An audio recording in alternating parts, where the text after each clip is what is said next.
Bismillahirrahmanirrahim. Suratu Yasin Makkiyah, tunte surat Yasin Makkiyah. Au illa qaulahu, maksudnya Makkiyah bangsa periode zaman Rasulullah tesih teng Mekkah. Au illa qaulahu kecuali dawuh Allah taala wa idza qila lahum anfiqu al ayat niku. Au madaniyatun utawa sebagian ulama darani surat Yasin bangsa napa? Madaniyah. Isnatan iku loro wa samanun lan 80 apane ayatan ayat. Jadi surat Yasin kabeh berjumlah berapa? 82 ayat. Bismillahirrahmanirrahim. Yasin. Ya semua ulama makna Yasin itu makna nama lain dari Rasulullah Muhammad Shallallahu Alaihi Wasallam. Meskipun secara ikhtiyat, secara hati-hati, mufassir biasanya bilang Allah a'lamu bimuradi bi. Allah a'lamu dat sing pirsa bimuradi kawan kersane Allah bi iklan Yasin. Tapi kita tahu secara ahwalul ulama, ya saya ulang lagi, kita tahu secara tradisinya ulama tetap mengatakan Yasin maknanya ya Muhammad. Buktinya terusannya apa? Innaka laminal mursali. Innaka ke siapa coba? Ke Nabi kan, Nabi Muhammad. Berarti Yasin wahai Muhammad kamu adalah mursalin. Apalagi ada istimal yang sudah konsensus seluruh dunia. Misalnya sholatullah, salamullah ala toha rasulillah, sholatullah, salamullah ala Yasin habibillah. Jadi makanya saya berkali-kali bilang, saya pernah ngisi pengajaran tafsir di Madura juga bilang gitu. Ada disiplin ilmu tafsir dan itu kadang ketatnya ikhtiyat. Ikhtiyat itu hati-hati. Sehingga tetap bilang Allah alamu bimuradi bidalik. Tapi meskipun demikian, ada konsensus masif dari para ulama yang menggunakan Yasin Toha itu untuk Rasulullah Shallallahu Alaihi Wasallam. Karena secara siakul kalam pasti demikian. Misalnya di juz 16 ya, surat Toha itu ya, 16 ya. Toha, ya Muhammad, ma anzalna alaikal Qur'ana litasqa. Coba kalau Toha ada artinya Muhammad lalu siapa? Ada kata ma anzalna alaika, apa? Coba sekarang Toha ganti ya Muhammad kan pas ya Muhammadu ma anzalna alaika al-Qur'ana litasqa. Jelas ya? Secara siakul kalam Toha menunjuk siapa? Muhammad karena tulisannya coba ya. Toha diganti kata Muhammad. Ya tentu diganti secara makna.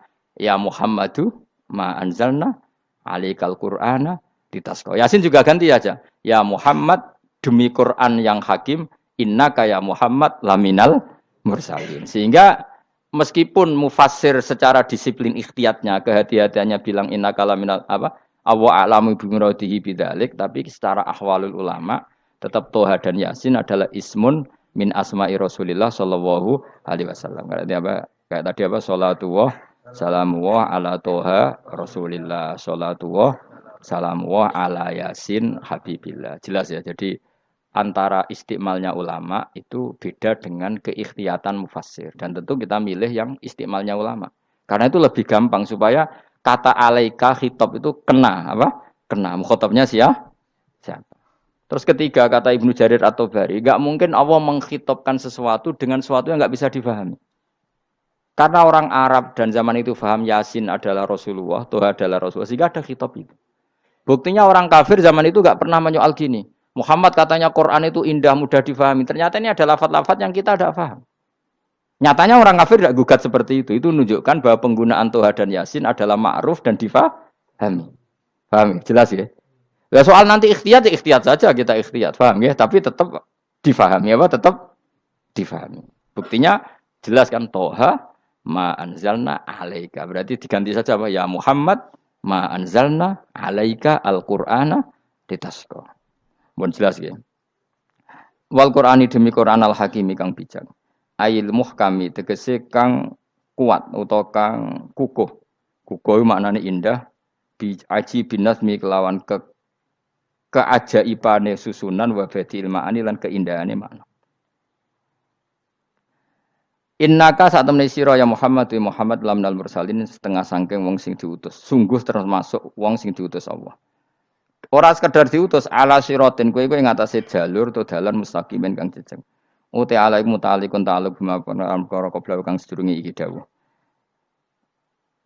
Aitorikil anbiya tegese kowe iku sesuai dalane para-para nabi qabla ka sedurunge sira. Maknane torikil anbiya ya tauhid tegese tauhid wal huda lan petunjuk. Wa taqidu tinau kiti bil qasami iklan qasam wa ghairi lan liyane qasam ngrad niku nolak liqaulil kufari marang pengucape wong kafir lagu maring nabi wong kafir komentar ning nabi napa lasta mursala Muhammad iku ora rasul. Terus Allah jawab innaka laminal mursalin. Tanzilal azizi kang kowe iku dadi rasul mergo entuk turunan untuk keturunan Quran sing aziz, sing tanzilal aziz. Kang Quran iku dadi sesuatu sing diturunno Allah sing aziz. Fi mulkihi dalam kerajaane wa ar-rahimi kang welas fi khalqihi lan makhluk Allah. Utai lafat tanzil ku khabar mubtada'in khabar mubtada'. Ya karena Imam Suyuti baca tanzilu sehingga dia nerkepnya mubtada'. Tapi kira kita kan baca apa? Tanzila. Makanya saya berkali-kali ngaji itu sama guru. Imam Suyuti dia itu bacanya tanzilu, makanya dia nerkep jadi khabar. Sementara kira kita tanzila, maka kita nerkep jadi maf'ul mutlaq. Paham ya? Makanya kamu enggak usah bingung iki kok jadi khobar padahal macane tanzila. Utawa ora bingung mergo ora paham pilihane loro tok. Ya. Jadi yang jelas Imam Suyuti itu kadung milih rofa, makanya dia nerkep khobar. Paham ya tanzilu, makanya dia nerkep apa? Khobar. Kalau kita baca kan tanzila, maka itu maf'ul mutlak atau nyimpan kata amdahu. Ayil Qur'an itu kese Qur'an. Khobar mubtada'in muqaddarin. Apa sing kang aran tanzilul aziz ya Qur'anu tentu Qur'an. Qur'anu tujuane ditung dira supaya ngekeki peringatan sira bil Qur'an kauman ing kaum ta'alikun bitanzil. Maung dira kang ora dikeki peringatan sapa abahum bapak-bapak wong akeh elam yung daru. Tegese ora dikeki peringatan sapa akeh fi zamanil fatra ing dalam zaman fatra. Ya jadi Quran itu gunanya ya membuat logika yang benar supaya orang itu menghindari kesalahan. Jadi menakut-nakuti itu kalau enggak harus tentang neraka. Takut dari kesalahan, takut dari kebodohan. Kan kita juga takut kan punya pemimpin yang salah, takut punya kasus, takut kepleset. Ketakutan tidak harus dari neraka. Makanya saya berkali-kali bilang, saya sering dulu dinasihati Mbah Mun, hak, enak kepen alim, ojo sering maca tafsir, mari goblok dari Mbah Mun. Maksudnya mari goblok itu gini, mufassir itu manusia, kadang dia itu satu ayat umum, dia mendiktekan ke satu kasus, padahal kasusnya lebih umum. Makanya berkali-kali sama nani umpama ngene, contohnya ngene. Karena nanti itu mengikat. Misalnya gini ya, saya ulang lagi ya. Ben gayamu kayak wong alim. Ini kan malam 23. Saya itu enggak pernah loh ngitung sengaja tapi ini malam 23 kita insya Allah nginjak juz berapa? 23. Ini insya Allah barokah sekali. Tapi rasa Arab-Arab Lailatul Qadar. Biasa wae. Ora kelas e. Wis ben sing entuk Lailatul Qadar ben wali-wali wae. Kene entuk cipratane wis napa cukup. Lah wong traweh arang-arang ya njaluk. Iya kalau kita mintanya dianggap Allah minta, kalau dianggap ngelama. Coba andekan kapasitas Anda itu RT, minta jadi presiden, itu ngelama apa doa? Tidak jawab saja. Ngelama. Jatah kamu untuk azab, kok jaluknya Lailatul Qadar, itu ngelama apa Anda? Mestinya jalukmu orang untuk azab, itu bagus. Paham ya? Banyak ulama diajak istisqa gak mau. Banyak itu ulama. Ayo istisqa kita karena sudah lama gak hujan. Kata ulama tadi. Jatah kita ini kena hujan batu dari langit. Enggak hujan batu sudah bagus, enggak usah minta. Lama macam-macam. Lah rai-rai ngene iki pantese entuk Lailatul Qadar apa entuk adab ayo jawab. Ayo. Ora entuk adab wis bagus. Yo dadi dongane ya Allah. Ampun jenengan siksa la tu'a khidna. La tu'a khidna maknane njuk Lailatul Qadar apa ora disiksa? Ya makam kita itu masih Robbana la tu'a khidna. Iku supaya gak disiksa innasina waktu kalau kita salah. Kowe kan gak kalau. Wah sudah salah. Jadi donga innasina waktu sange apikane pangeran wae ditambahin. Kalau kita salah. Kalau kita kan sudah ada kalau lagi sudah. Sudah jelas salah berkali-kali lagi. Mbok wong diisin. Njulak jaruk Lailatul Qadar gak diisin. Tapi ya oleh wong pangeran apian. Pangeran kan tapi misalnya pangeran ora aku luwe apian timbang aku. Dadi sowe disahno permintaan. Tapi gak dikabulno. Mau disahno tapi ora usah apa? Disahno iku iman jalin jan wong goblok piye meneh, macam-macam. Makanya doa paling fair itu ya Rabbana dzalamna anfusana wa lam taghfir lana wa tarhamna lanakunanna. Makom kita itu di sepuro pangeran. Sing bener donga wong traweh-traweh lho ning Tuban ning Jogja wis bener. Apa innaka afuwun karim tuhibbul afwa fa'fu anna. Ora ana guru-guru kita ndonga, ya Allah anilna lailatul qadar ya Allah. Ka ono saraku kiye kita ono ngajarno ngono ya Allah innaka afuwun karim tuhibbul afwa fa'fu anna. Jenengan kandat sing kathah nyepurane lan seneng nyepuro himpun jenengan sepuro. Iku wis bagus sudah. Sudah bagus. Tok ndelok lailatul qadar gresuk ndelok srengenge. Terus ndelok angin. Angger daerah Gunung Kidul banter terus anak-anak. Boy wong tahu diri, maksud kula tetap minta Lailatul Qadar tapi tahu diri. Misalnya suwe bar sedekah, puasa bar salat 1000 rakaat terus utang mesti sahur sampai togo-togo sing mbok dolimi jaluki sepuro. Pas kowe tenan mergo ngrasa ora dolim nduk Lailatul Qadar. Tapi kira ngrasa ora dolim wis ujub sombong. Wong sombong ya ora berhak meraih. Lah terus piye Gus? Ya piye biasa wae, pokok biasa wae. Makom kita ku ora kena adab itu sudah luar biasa. Ora penuh adab piye. Wis ngene iki wis luar biasa, napa? Luar biasa. Mun nang ngandel kula, mesti ngene iki wis keadaan seperti ini terus. Soale dongane wae lho Rabbana la tu'akhidna bin nasina wa akhtana. Itu jadi itu sudah luar biasa. Nah, ini kan teruskan dawuh Mbah Mun ya. Misalnya Allah bilang gini, fattaku, maka takutlah kamu. Biasanya mufasir ditambahi minan nar, maka takutlah kamu masuk. Sebetulnya yang perlu dihindari dari kita, takut itu ya, takut salah, takut bodoh, takut terdolimi, takut mendolimi orang lain, takut hidup tidak ada gunanya. Tapi mufasir tentu milih yang populer, takutlah kamu dari api neraka. Coba misalnya gini, kita nanti masuk surga. Kemudian zaman di dunia kita tidak pernah berkampanye ya atau berkontribusi untuk agama Allah. Cara saya itu izin. Kata Imam Malik, saya masuk surga. Kemudian orang yang mencintai saya masuk surga itu saya malu. Rasulullah juga gitu. Saya sebagai pemimpin umat, saya malu masuk surga. Dan satu dari umat saya masih masuk neraka. Jadi ulama dulu tuh ketakutannya bukan sekedar masuk neraka, takut malu, takut bodoh, takut keliru, takut. Saya misalnya nanti masuk surga itu malu, andaikan saya tidak pernah ngajar tafsir Jalalain. Malu saya. Karena kalau tanya Allah, hak kenapa pun swarga? Terus dilebokno swarga. Tapi kalau pernah baca tafsir jalan kan ono kerene. Keren artinya saya pernah mengkampanyakan Quran, pernah mengkhidmati Quran, pernah ngitmai kitab engkau ya Allah. Saya pernah ngitmai umatnya Rasulullah yaitu sampean kabeh. Pernah mulang, pernah sowan. Saya tiap bulan sowan jenengan gak sopan tapi. Mulane kira usah bales sowan rono malah ganggu aneh-aneh. Kadang santri yo pidol, wis diulang cek sowan. Orang tuh kiai kalau sudah di rumah tuh milik keluarga biar fair. Bermulang cek assalamualaikum terus kiai ini kagok keluargane ku kapan? Boyo mikir bocah ora karo-karuan. Jadi seneng ya di ilmoni, napa seneng ya di ilmoni. Saya ulang lagi ya. Nah, kata yang ditafsir itu sering tidak mengikat. Makanya kata Mbah Mun, baca tafsir itu dikurangi. Maksudnya dikurangi itu bukan apa-apa, maksudnya tadi kalimat yang ditafsir itu tidak mengikat. Yang mengikat itu yang kalimat di Quran. Nah, kalimat Quran itu umum, napa? Misalnya gini, Allah kalau gini. Ikdilu, kamu harus berbuat adil. Lalu adil itu misalnya mufasir menafsiri, adil itu menyamakan di antara dua orang konflik. Misalnya di MK 01 dan 02 dianggap sama, itu namanya adil. Itu kan dawai mufasir. Atau misalnya gini, Allah bilang gini ke saya, hak kena jadi kiai sing adil. Terus adil ditafsiri orang, adil itu menyamakan sesama murid, haknya sama. Nah, tapi bisa saja adil itu di luar itu semua.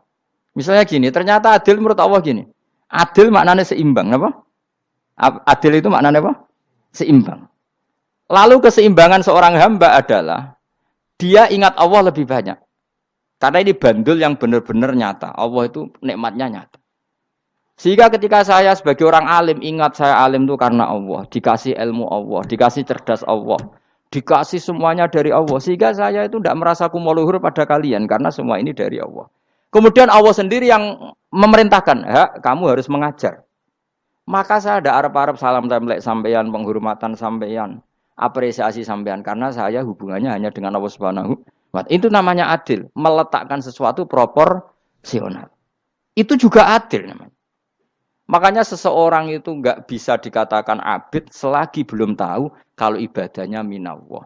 Jadi misalnya ke ibadah tok. Ternyata kamu yakin itu ibadah kamu, amal kamu itu belum abid.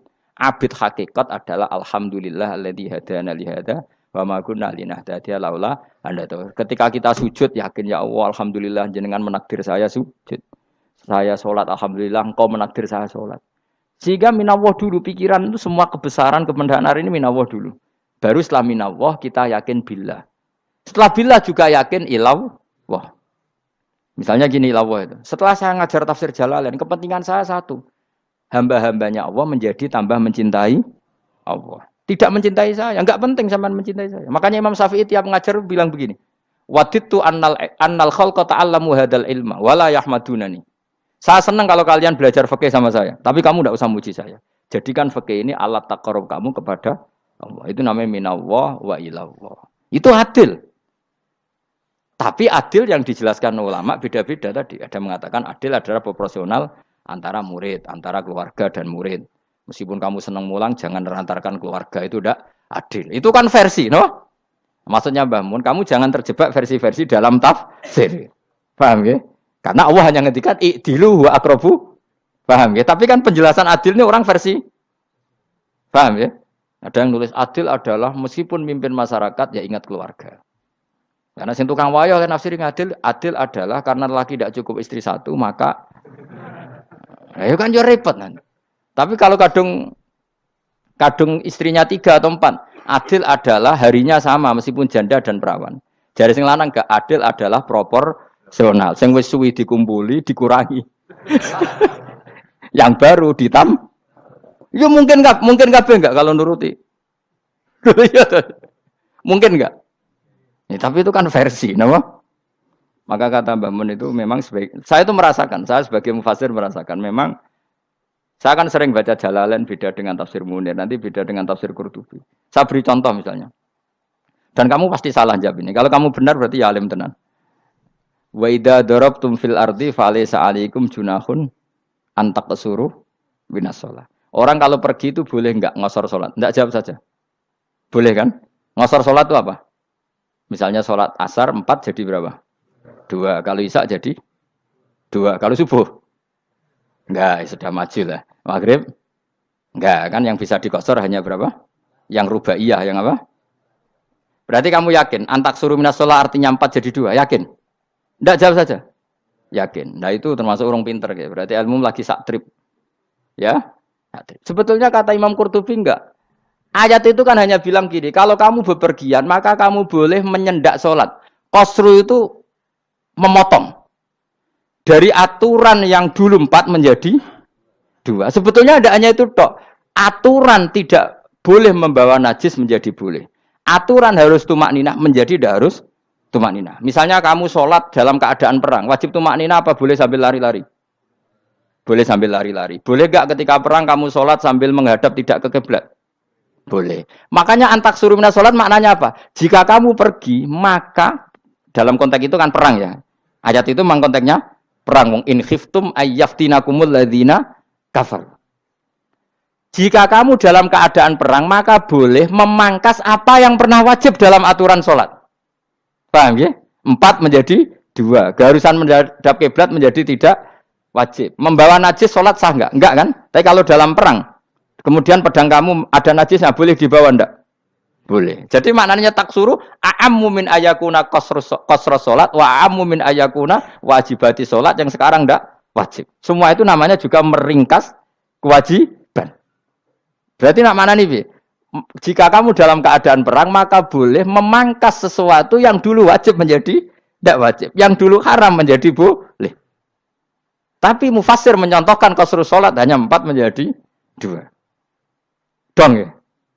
Oh ya, nang kaya alim ngono tenan wis dokter tafsir sah. Engko tak iki sudah dhewe. Tapi ora perlu orang lain ngakui. Jadi itu contoh kecil. Jadi mufassir karena kebetulan dia taunya hanya qasru salat itu 4 jadi 2, dia itu. Padahal di tafsir lain diterangkan qasru itu artinya menyingkat atau mencendak atau memangkas. Dulu wajibnya sholat itu nggak boleh bawa sesuatu yang najis. Tapi kalau sholat dalam keadaan perang dan pedang kamu ada darahnya, boleh nggak dibawa? Boleh. Bahkan Allah menyuruh dibawa. Dan boleh nggak madhep kiblat. Fa in khiftum farijalan auruk banat lagi fa idza amintum fadhkurullaha kama 'allamakum. Ketika keadaan aman baru sholat sesuai standar. Nah, berarti kan ada qasru sholat, ada pemangkasan aturan sholat. Kayak misalnya begini. Dalam keadaan normal, boleh nggak kamu motong pohon pisangnya tetangga tanpa izin? Nggak boleh kan? Tapi misalnya ada banjir bandang, kemudian kamu bisa selamat kalau motong itu. Wajib izin apa malah haram izin? Haram izin, harus kamu langsung potong. Karena kalau tanpa begitu kamu dan yang punya wajib meridhoi. Kalau nggak meridhoi disalahkan syarak malah. Paham ya? Jadi ini penyolongan yang wajib. Tapi tak sebab potong kayak ngelangi kan. Terus gedangnya mbok pangan lha iku berlebihan. Karena Allah memaklumi hanya untuk ngelangi. Jebule wis menisan lah itu di luar izin syariat apa? Di luar izin syariat. Itu melampaui batas itu. Syaratnya boleh itu ghairu baghiw wala adfamani turra itu darurat syaratnya ghairu baghiw wala dan tidak boleh melebihi batas. Ora ape ngetok gedange jupuk sik sing mateng dipangan terus diketok. Ora oleh. Paham jelas ya. Makanya kalau ngaji tafsir ya saya kan berkali-kali ada makna di tafsir Imam Suyuti saya tambahi umpamanya ini. Maksudnya umpama itu supaya contoh itu tidak mengikat. Jadi yang disebut beliau itu satu dari sekian potensi ribuan contoh.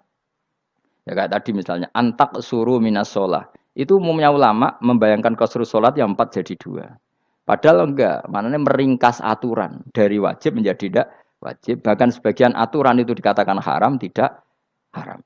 Itu tadi misalnya bawa najis atau teman kamu mau dibaca orang kafir. Terus kamu bilang, hei hati-hati. Itu tidak batal kalau dalam sholat siddatil khauf. Paham ya? Jelas? Semaju lah. Malam terulikur. Lailatul Soale wis gumen mbek wong-wong bingung ora ilmune wong-wong. Ma ungzira abahum elam yung daru tegese ora den kei wedi sapa ngangge fi zamanil fatrah ing dalam zaman fatrah. Ya sama seperti ini.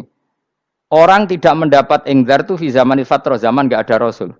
Tentu tidak hanya itu tok. Ada rasul tapi orang itu jauh dari komunitas ulama. Itu juga termasuk orang yang tidak mengalami ingzar. Jadi tidak mengalami ingzar bisa di zaman fatrah atau sudah ada rasul tapi dia jauh dari ulama atau jauh dari komunitas Islam. Itu juga komunitas yang tidak mengalami ingzar. Fahum mongko te wong akeh kaum iku ghafilun lali kabehane imani sing iman parustilan bener. Ya contoh paling gampang itu nak dawuh yai mesti bener itu loh. Kalau kamu ngaji tafsir Jalalain ya Yuhanna subudu rabbakum. An-nasu biasanya tafsirikan kufaru Mekah, napa? Padahal di situ nas semua manusia apa kafir Mekah? Semua manusia. Cuma konteks dulu karena Nabi orang Mekah dan zaman itu yang diberi peringatan orang Mekah, Imam Suyuti bilang kufaru Mekah. Lah seperti itu kufaru Mekah mengikat apa enggak? Enggak kan? Enggak, karena yang dituruni Quran yo kafatal linnas. Tapi ya Yohanasu di Jalalain sering ditulis apa? Kufaru Mekah. Nah, seperti itu tidak mengikat. Itu contoh saja apa? Contoh saja dalam konteks zaman itu. Paham ya? Jadi banyak, makanya tafsir itu sebenarnya enggak ngikat. Ya tapi yang ngomong gitu harus orang alim. Kalau kamu yang ngomong malah kacau. Kemudian ngomong sombong. Maksudnya kan manusia, saya juga manusia. Ngapain saya harus ikut? Ya sarap itu. Iku ora wis sombong saraf, no? Wis sombong saraf. Lakot hakko teman-teman fahum, lakot hakko teman-teman nyata apa alqaulu apa titah, wajib tegese wajib manane nyata ala aksarihim. Ing atase akeh-akeh wong akeh bil adab. Lakot hakko teman-teman dadi nyata apa alqaulu apa titah anane azab. Wajib tegese wajib apa adab ala aksarihim bil adab, fahum mongko te wong akeh la yuminun ora iman sapa wong akeh. Il aksaru tegese ute akeh wong ora iman. Zaman niku Mas. Ya, maksudnya zaman itu. Tapi jengben nggih mboten ngerti. Tapi yang mungkin batu Isa itu semua orang iman, tapi ya banyak yang setelah iman itu tidak bermanfaat lagi karena wis napa? Matahari terbit dari napa? Barat. Hina la yanfa'u nafsan imanuha lam takun amanat min qabl. Inna sa'atam ingsun jalna ga ingsun fi anaqihim. Ing dalem gulu-gulune wong akeh tak gawe aghlalan ing belenggu. Bi ayu dhamma gambar bi antu dhamma gambar ento dewi kumpulno ilaha maring anak apa alai di tangan. Di anal gela karon saat menegil iku yajma'u iso ngumpulno apa gil al yada ing tangan kal unuk maring geger maring napa gulu guri lho jenenge unuk. Wong Arab nak darani kene iku unuk, nak darani kene iku nakher. Ya jare wong Arab, ya kene iki unuk, kene iki nakher. Lah gulu niku ngeten, tangan didakok teng napa? Napa? Gulu. Napa jenenge jidok niku jidokne. Sing guri. Faya mungkote tangan ilaidi kumas muatun ting kumpulno ilal atqoni maring dagu. Niki lho jenenge dagu. Jam udzakonin wa ya mustamaul lahyan. Kumpule dua dagu atau dua wang nek jomanan. Fahum mongko te wong akeh mukmahuna iku dadi bunder sapa wong akeh. Manane rafiuna ngangkat wong akeh ruusaum ing sirahe wong akeh.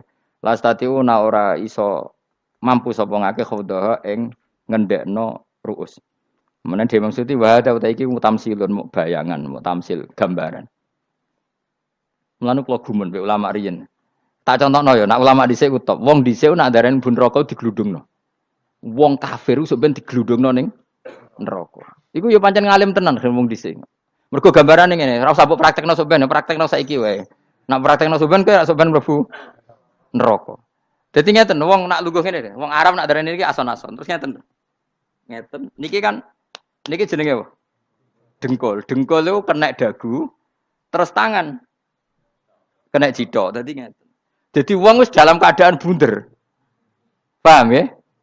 Lah mulane malaikat karek nyaduk terus gludung-gludung ngono. Paham ya? Jadi mergo iku napa? Dengkul nempel dagu, paham ya? Tangan nempel jidok. Terus ditaleni. Paham ya? Terus ya karek gludung dong, mulane wong kuno nak darani bun neraka iku. Oke bayangno saiki sok ben ra usah, gak usah mlebu maksudnya, paham ya? Mulane ape mlayu ora iso, wis posisi ngono, paham ya? Sebenarnya rasa delok, maksudnya itu praktekno saiki. Orang delok. Lah dawuh Imam Suyuti wal muradu te kang den kersakno iku annahum sak temne wong akeh la anu nek ora tunduk sapa wong akeh lil imani maring iman. Wala faduna nek ora tunduk sapa wong akeh ora ndilukno ru'usahum ing sira wong akeh lahu krana iman. Iki tapi dawuh Imam Suyuti. Tentu tidak semua ulama sependapat. Jadi cara Imam Suyuti semua yang dikatakan Quran ini muktamsil. Artinya mereka tidak tunduk, maknanya tidak menerima iman. Ya, tapi itu cara Imam Suyuti. Ulama lain yang mengatakan tidak. Memang orang kafir ketika masuk neraka dalam keadaan seperti itu dan digeludung. Ya tidak apa-apa sama-sama benar. Ya sama-sama benar karena ya Quran itu milik bareng, ya. Milik bersama. Jadi apa ya? Kan banyak kalimat kayak tadi mengkosor solat, meringkas solat. 4 jadi 2 yang meringkas, paham ya? Dari aturan ketat menjadi agak longgar juga meringkas. Jadi semuanya namanya memotong apa? Memotong dari 4 menjadi 2 ya memotong, paham ya? Dari aturan wajib menjadi tidak wajib juga memotong. Nah, itu kan sama-sama benar. Lihat nanti konteksnya. Wajah analan gawe sapa ingsun mimpeni aitim sanging ngarepe wong akeh sadan ing tutup. Wa min khalfim sanging gurine wong akeh sadan ing tutup. Fathi sin sadan wa dhammiha lan dhamai sin sudan fil maudhi'in ing panggonan loro. Faksena mongko ngekeki gelap ingsun ing wong akeh, fa mongko te wong akeh laib sirun ra ningali sapa wong akeh. Tamsilun iki ya contone aidon disat diturukil iman maring ketutupe dalan iman alih ngatasi kufar. Nak cari maksud kabeh iki mau tamsil. Dadi ngene. Dari depan kami kasih tutup, dari belakang kami kasih tutup, kemudian mereka saya kasih kegelapan. Maka mereka tidak tahu. Mananya apa? Dari arah depan yang mereka enggak ngerti pentingnya iman, dari arah belakang yang mereka tidak ngerti pentingnya iman, maka mereka buta, artinya tidak iman. Itu dari Imam Suyuti. Tamsilun aidon ini hanya perumpamaan lisat diturukil iman, yaitu tertutupnya jalan-jalan iman. Tapi ulama lain mengatakan ya enggak. Memang pernah ada peristiwa di mana orang kafir ngepung Rasulullah dan mereka dari depan matanya dihalangi, dari belakang dihalangi, sehingga ketika Rasulullah keluar mereka tidak melihat. Itu ya nyata. Ya jadi makanya ngaji. Ya. Jadi ben keren. Oh ini ada sekian tafsir. Terus gue ngomong kan kayak wong alim keren. Nah tak kata siapa? Ono rekamane. Tapi yang ora kaji dhewe. Nah tak kata siapa? Ada rekamannya. Lah anak aku takut ada kata siapa Gus tak dudono kitabe. Lah anak gue dudono rekaman. Iku apik zaman akhir ngono wis maju. Sokoke sing rido Kang. Enak kok Kang dadi orang alim gue enak. Nanti itu dadi wong alim ya rugi. Tadi nanti kan gitu. Syekh Abdul Qadir masuk surga. Entah ini gelombang kedua dan para penggemarnya. Jadi akhirnya sing alim tenan yang mlebu swarga, sing kedua dan para penggemarnya. Iku ora usah alim Kang, cukup penggemar. Jadi aku sebenarnya rugi kan. Gus Pak masuk swarga kedua dan para penggemar. Waduh. Terus jebule padha ae. Iku saking rahmane Allah. Kenapa? Kan masyhur itu hadis itu. Rasulullah itu ada sahabat nangis, enggak bisa tidur nangis. Berhari-hari enggak bisa tidur nangis. Hanya karena ingin punya satu pertanyaan. Lama-lama ketemu Nabi, ya Rasulullah saya sudah berhari-hari enggak bisa tidur, ingin menanyakan ini tapi tidak berani. Coba kamu tanya saja. Ya Rasulullah, saya ini kalau mati, engkau kan suatu saat dipanggil Allah, saya tidak ketemu engkau. Makanya mumpung sekarang saya tak melihat wajah engkau sekuat-kuatnya, sepuas-puasnya. Kata Nabi, ya. Terus, kenapa? Ya kalau engkau di surga, saya di neraka kan enggak ketemu lagi. Atau kalaupun engkau di surga, kan kelasnya beda, kan enggak ketemu lagi. Jadi kemungkinan dua-duanya itu enggak ketemu. Kata. Karena tadi bisa aja, ya artinya Nabi karuan di surga, saya di neraka enggak ketemu. Atau engkau di surga, saya di surga pun beda kelas, ya enggak ketemu. Terus kata Nabi, tidak begitu aturan mainnya. Almaru ma'aman ahabba. Orang itu sesuai yang Ya dia orang bersama orang yang dicintai. Jadi ya saya harus ikhlas kalau kamu saingi nanti. Ya sis takdir no. Takdir. Wasawana ni padha uga ale ing atase wong akeh angger tau te ngekek peringatan sira gumeng wong akeh tahqiqil hamzatin angger ta. Wa ibdali saniyati alifan angger ta humata sili ala nasil hamzah wa itu khali alifin wa bon alif binal musahal andaran dan hamzah sing ditasil wa ukhra lan ya wa tarki lan tinggal itu khol. Am lam tungzirhum wong ra wis bakat kafir mbok elingno cek ra mbok elingno tetep la yu'minun ora gelem iman. Lah sing iman iku sapa inama tungziru mestine ngelingno sira. Maksude yan fa'u tegese manfaat apa ing daruka peringatan sira. Peringatanmu manfaat man ing wong ittaba kang anut sapa man adzikra ing Quran tegese Quran. Wa khasyalan wedi sapa man ar-Rahman ing Allah sing Rahman bil ghaibi padahal ora roh pangeran. Ya khofa tegese wedi sapa wong ing Allah toh walam yara ora ningali sapa wong ing Allah. Nane bil ghaibi itu apa? Takut Allah dalam keadaan toh dia tidak melihat Allah mereka tak tafsiri bil ghaibi barang gaib. Barang gaib ning Indonesia terjemahannya hantu. Melihat alam gaib itu maknanya apa dalam bahasa Indonesia? Hantu. Mulane bil ghaibi ra tak terjemah, apa? Piye namanya wa khosyal lan di sapa wong ar-Rahman ing wasirman bil ghaibi padahal dene ra roh langsung. Ya ora usah diterjemah ya. Terjemah dadi apa? Barang gaib malah repot. Fa basiruhu mongko ngekeki berita gembira sira ing man bimaghfiratin kelawan pengempuranan wa ajrin dan ganjaran karimin kang terhormat. Orang yang seperti itu yang ngikuti Quran dan takut Allah itu layak mendapat maghfirah wa ajring karim wa ta'ala juru karim wal jannatu swarga. Inna satamna ingsun wa nahnu ya ingsun iku nuhyi uripna ingsun al mauta ing wong sing mati libasi krana pas. Wa naktubulan nulis ingsun fil lauhil mahfuz ma ing apa wae kodamu kang nglakoni sapa ngake fi hayatihim. Di lauh mahfuz apa yang pernah kamu lakukan ditulis min khairin kaapian wasari dan kaelean liujazau supaya diwales sapa ngake alih ing atase iki. Wa atharahum lan yo tak tulis bekas-bekas kelakuanem. Matek saya perkara ustuna kang digawe sunah apa bima ba'damu sak wong akeh. Jadi perilaku kamu ditulis setelah kamu mati masih ditulis yaitu bekas-bekas sunnah kamu yang pernah kamu lakukan. Jadi misalnya kok penemu judi, selama ada orang judi ya kamu dapat. Paham ya? Paham ya? Loro gak ya? Makanya ulama ngendikan dulu tubalil amwat tubaliman mata wa matat ma'ahu dunubuh. Bejo wong mati kemudian dosa-dosane melok mati pisan. Maknanya dia mati dalam keadaan tidak pernah melahirkan sunnah keburukan. Paham ya? Tapi bejo wong sing mati kemudian dia meninggalkan sunnah kebaikan yang diikuti terus. Kok sampean ini lho bener. Gak paham jalan lah, nggo jalan kalau durung ngaji. Sehingga sebenarnya anak gak paham lah ya gowo. Lho kok gowo jalan cung dhisik bapak ra paham lah ya gowo. Itu sudah bagus. Apa? Bagus. Berarti pokoknya anut anak ya anut. Wah, pokoknya keren, pokoknya keren sampean keren. Jadi nanti sampean anakmu tuku jalanan takoki, Pak, kok tuku jalan dhisik bapak aku ning lemari iki ono jalanan. Lah tapi dhisik bapak paham yo ora paham bodoh. Wes stop, wes, stop. Jelas ya gitu, anak tubuh mangkodamu wa atharoh. Makanya sisa-sisa amal kita, bekas-bekas amal kita semuanya adalah ditulis sampai Allah Subhanahu wa taala. Mulane kula kepengin jenengan nate syukuran, pisan-pisan nate syukuran. Pertama anak kita bisa sholat. Guling-gilingan banyak orang syukuran perkara ulang tahun. Kenapa pertama anak kita bisa sholat kita tidak pernah apa? Syukuran. Padahal sholat itu yang menjadi identitas anak kita, kehambaannya ila yaumil kiamah. Mbok ya orang itu gitu. Sehingga nanti anak kita tuh senang sekali. Itu saya itu kalau agak marah, itu anak saya yang paling kecil, baru umur 6 tahun. Itu tahu-tahu bilang, "Pak, saya sudah sholat." Karena dia tahu, saya itu paling terhibur kalau ada berita sudah sholat. Jadi itu penting, supaya orang itu tahu orientasinya bapak itu sholat. Jadi jangan sampai terus anak kita kalau ulang tahun syukuran, tapi pas sholat kita dingin-dingin saja. Lama-lama anak kita berperasaan sholat itu tidak penting. Buktinya apresiasi bapak biasa saja. Itu contoh kecil. Sehingga nanti tertanam. Anak kamu tertanam, nanti cucu kamu tertanam. Jadi itu namanya asar. Apa? Asar. Jadi harus seperti itu. Jadi ya itu namanya asar. Makanya Nabi Ibrahim nggak berani minta uang sama Allah. Minta rezeki nggak berani. Tapi kalau dia menyebut sholat dulu baru berani. Rabbana liyuqimus sholah faj'al afidatam minan nas tahwi ilaihim warzuqhum. Kata Ibrahim. Supaya mereka kuat sholat ya Allah. Enggak apa-apa kamu kasih makan. Supaya kuat sholat. Karena kalau Nabi Ibrahim hanya berdoa, ya Allah kasih mereka makan. Nak digo zina, go demenan, go judi. Nabi Ibrahim melok dosa. Makanya dimulai Rabbana liyuqimus sholat. Supaya mereka kuat sholat ya Allah. Enggak apa-apa mereka kasih makan. Jadi supaya ini sholat jadi pokok. Kenapa kita makan? Supaya kuat sholat. Andai kan Ibrahim hanya berdoa supaya kasih makan mereka. Kemudian kekuatan itu dipakai maksiat. Ibrahim kan ikut dosa. Itu sirinya kenapa doanya Robbana liyuqimus sholat ya. Jadi kata liyuqimus sholat didahulukan apa? Supaya mereka kuat sholat. Maka kasihlah makan, kasihlah rezeki. Jadi supaya sholat jadi pusat orientasi.